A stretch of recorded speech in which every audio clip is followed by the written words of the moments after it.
Social Work Awareness Month, and the theme this year is Break Barriers, and it's an opportunity to highlight some of the important contributions that social workers make to our communities and to really raise awareness about just the possibilities when it comes to social work, whether it be if you're in the profession already, if you're thinking about it, or even just to understand what we really do. There's a lot of myths out there about what we do and what we can do.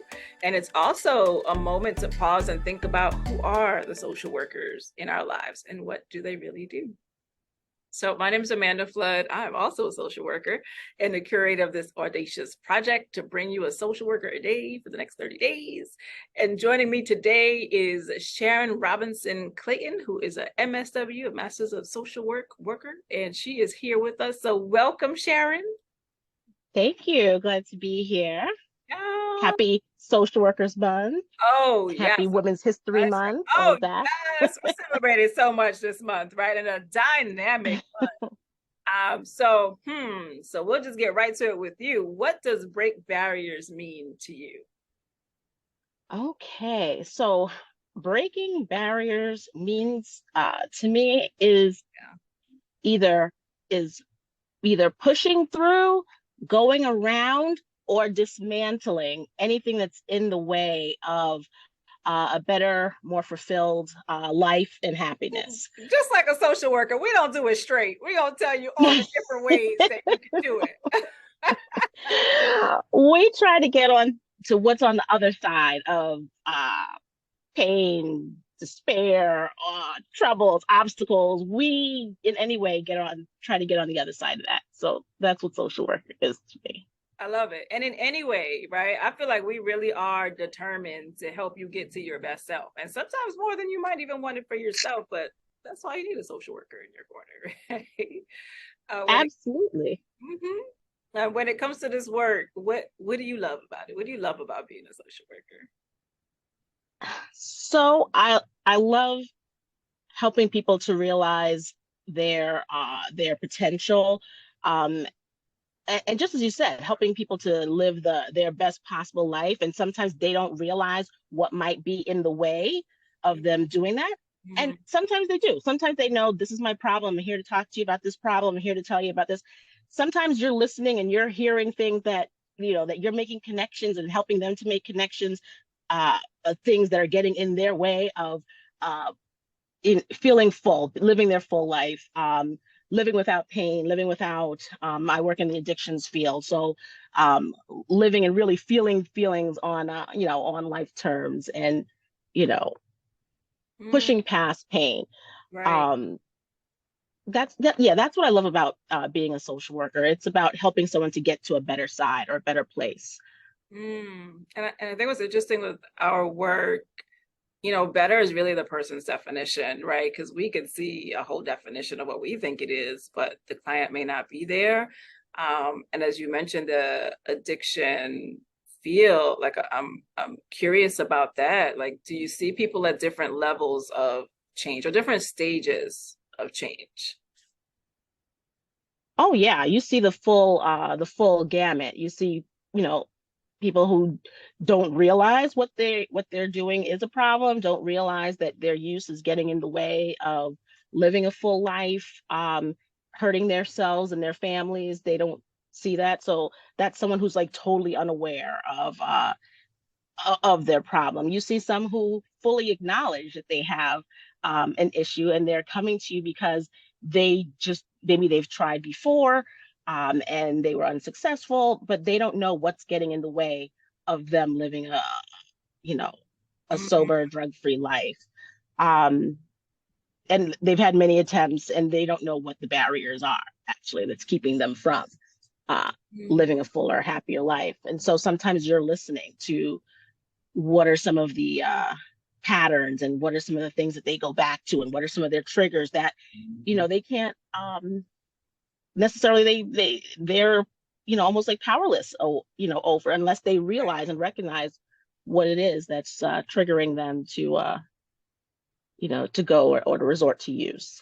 It sounds like it can be really difficult sometimes, right? And I think it's great to do that work in partnership with someone that can help you, right? Help you over that barrier or around it or through it or, whichever way that we need to go.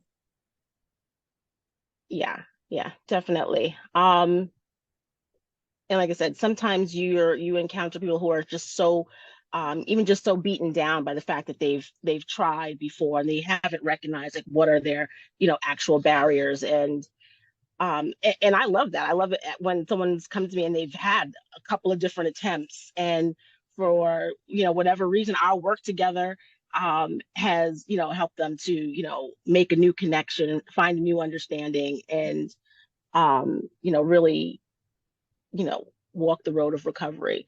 Mm. Um, yeah. Powerful. It sounds like powerful work. And I totally relate to loving like the work on the problem side in that way. Like I'll often say to clients, like, you're in a good place. I love people's problems, right? So, like the one profession that like we'll celebrate your problem because we know there's a way to get you, to it, through it, around it, right? So if there's any place to have a problem, it's with a social worker. Exactly. And it's funny because and I think we talked about before how social workers when people ask like what do social workers do, people only think about oh well we take kids or or something to that effect. And um when people ask me about what do I do or about the addictions field, the first thing I get is like, that must be really hard. Like, like, it's really tough. And while yes, it is hard work, but that's what we do. We do the hard work. Um, I know we're going to the better side or to a better side, or I know that there's a place where, where recovery resides. And I feel like we're on a journey to like the better place or Mm, to a good place or to a sober, happy place. So, I mean, I feel like mm. we're in a journey going to something better. So I don't ever really say that it's tough or hard work, because I know we're kind of like almost, and I mean, I don't want to sound corny, like walking towards the light, but I just feel like we're getting on the other side of all this pain and stuff that you're in. So it's I always see the good side, and I always feel it is rewarding. And so yeah, there's a tough part to it too, but it's never the work with the actual person that you're working with. I mean, it's always something else. Maybe it's the paperwork, maybe it's the whatever, something Right. else. Yeah, that's usually where we fall behind, paperwork, right? Yeah, But we love the people part. Uh, right. Or even the bureaucracies and yeah, things like that. Like that's the tough part sometimes, not right. the work with the person. Right. And you know what? I was going to skip over that for a second, but I think it's actually important to talk about like the bureaucracy because, we hear it in whatever aspect you work in, right? Whether it's a hospital, a clinic, a program, how difficult it is to navigate the bureaucracy, whether it's like making decisions or the paperwork. Like we're in a profession where sometimes those demands make it difficult for us to do the work for clients, right? And it's something we have to really look at too. I think it should be something that's always like reassessed. Like, do we really need to do X, Y, and Z, right? How can we cut some of the red tape so that we can get to things sooner and really effectively help our people? We tend to add on more and make it harder to do the work, at least from Yeah. my experience. I don't know if you have any thoughts on that. Yeah, no. So in the work that I do now, it's like I work on a state level and it's a lot of policy. Um, but I'm in a great place where I'm kind of a little closer to where the money comes from. So I'm just like, how do we just push the money out to the people that need it? So I feel like I'm closer to that. And I'm always, how can we make this easier? How can we take out some of the red tape? How do we just get the money in the hands of the agencies that need them, so that they're able to give it to the people that need these services? Mm, Um, mm, mm. Great. yeah, And just another um, perspective of like what else we could do as social work or social workers too, right? Where we can work more on that side of like whether it's policy or administration to help move things along, maybe for other people that are doing the work as well. right. Reevaluating. Does this form really need like 3 signatures, 4 signatures? Right.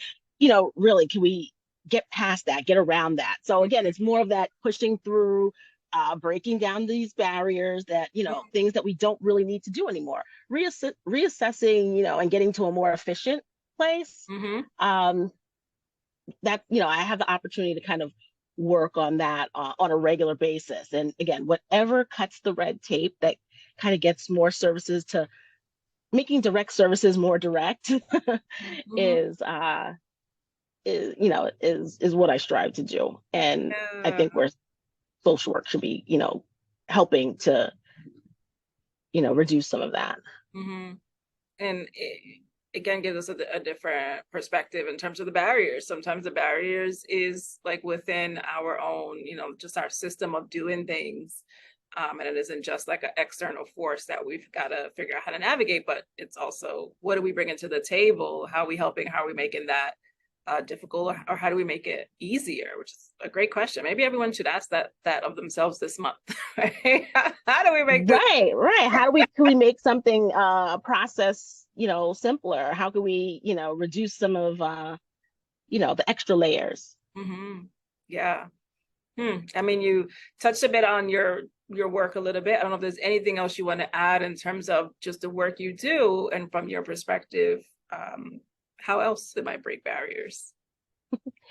So, um, again, the work I work in the addictions field, and I work on the side of prevention, where we're looking to see before it gets to I worked in drug and alcohol treatment for over 25 years, so I've been on the treatment side, but now I'm in a place where we're talking about prevention. How do we um, intervene before it becomes a problem? Right. Yeah, early intervention, screening. Um, how do we pick up some of these signs or pick up some of these problems before it turns into a really bigger problem? Um, and so a lot of times I find with that work, it's really defining. Mm-hmm. There's a lot of defining the work. And I think, again, as social workers, we have to define what it is that we do. We have to define it. We have to describe it. We have to make it relatable so that people understand what it is that we do. Because, again, people can fall into the stereotypes of what it looks like from the outside or what they Mm-hmm. think we do. Mm-hmm. Um, and that can actually translate into people coming forward for services. They may be under the pretense of what we do, um, and not fully understand our work. So I'll tell you a just a quick story, like where so again, in prevention, we do a lot of work around screening. And I'm not sure if you've ever heard of SBIRT, but it's screening, brief intervention, and referral to treatment. Mm-hmm. And so it's really just a process and a evidence-based early intervention that really aims at screening and then routing the person to where they need to go for help if it's determined, or if the screening picks up that someone needs a referral for help. It might just pick up that they need a brief intervention. They really need like a little pick me up, like some Support. motivational interviewing. Yeah. Mm-hmm. Mm-hmm. So we would always use this word. We're going to do SBIRT. We're going to do SBIRT. We're going to do SBIRT. We're going to do the screening. And when we really looked at what it was and defined it, we're doing a wellness check. Like that's what it is. We're helping. Mm-hmm. And when you really kind of break down and provide a different description and a more Mm-hmm. targeted description, it really breaks down maybe people's fear of Yes. what Yeah. we do. Yeah. Um, And it's and more it makes it meaningful too. yeah, and it makes it more relatable and Yes. not so um diagnostic, so to say. Mm-hmm. um, so we started calling it, we're doing wellness checks, and it was better received, and we're seeing better numbers in terms of our ability to do expert in community and medical settings. So that's just one way of how, if we define define what we do, Mm-hmm. for the masses, for whoever Right. needs our services, um, we can kind of get better reception and better understanding of what we do, and people wanting the Right. service, More people people wanting what we do, connecting. Yeah, absolutely. Yeah. because there's still a stigma. There's still a stigma behind, Yes. working with a social worker, and what does that, all entail. Right. Um, But so we're here to help. And I received that in terms of like our language, and can we even look at that, and how do we make things more relatable? And I think that's like the craft of our field, where we can take all this like learning and education and all the technical things and really meet the client, the human, the next person where they are, and make this make sense for them. right? Yes. Yeah. Beautiful. Exceptional. All right. So one more. Finish the sentence for me. I wish people understood social workers, dot, dot, dot.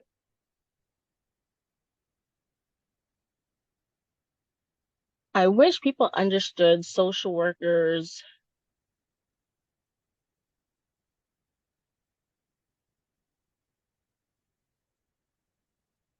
want to help and really want to see the best for whoever it is that they work with.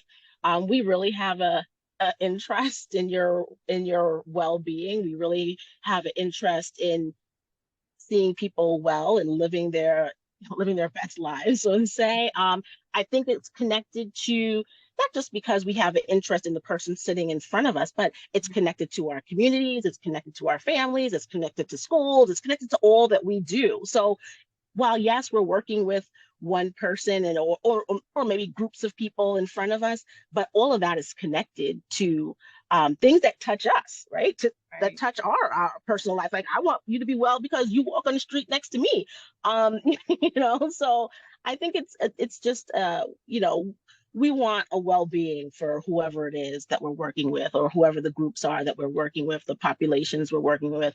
Um, we want everybody on a healthy path and a healthy journey. And whatever the barriers are, let's walk through it so that, and let's walk through it with our minds and faculties fully present, you know, sober, healthy, so that we're able to see things clearly. But I think we're really on a journey with the people that we work with, our population that we work with, to get to to a better place and a better, a better life for the people that we work with.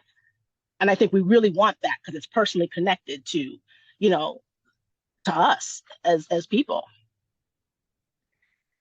So powerful. I can't even tell you, right? And it's so many levels and just what we genuinely want for someone and the why for that. Absolutely powerful. Thank you so much, Sharon, for your time today and for really how you view the world, the people that you come in contact with in the community, and how you're committed to supporting them in so many different ways. I think you are a reflection of, social work and how amazing this profession is. So, we salute you. Thank you. Thank you. My pleasure. Yeah. Always a pleasure to talk about social work. So thank you for the interview. Oh, beautiful. And if, any other social workers are listening, I hope you're inspired in terms of, what we can do and remembering your why for doing this work and just how we approach things a little different than most professions, because we are so connected to the other person on the other side. If you're not a social worker and you know one, this is a good month to say, hey, thank you for all that you do, because I didn't even know that y'all did all of that. So thank you. Right? But once again, my name is Amanda Fludd, a proud social worker, and I'm here today with another amazing social worker, Sharon Robinson-Clayton. Thank you so much for your time. And all Thank you.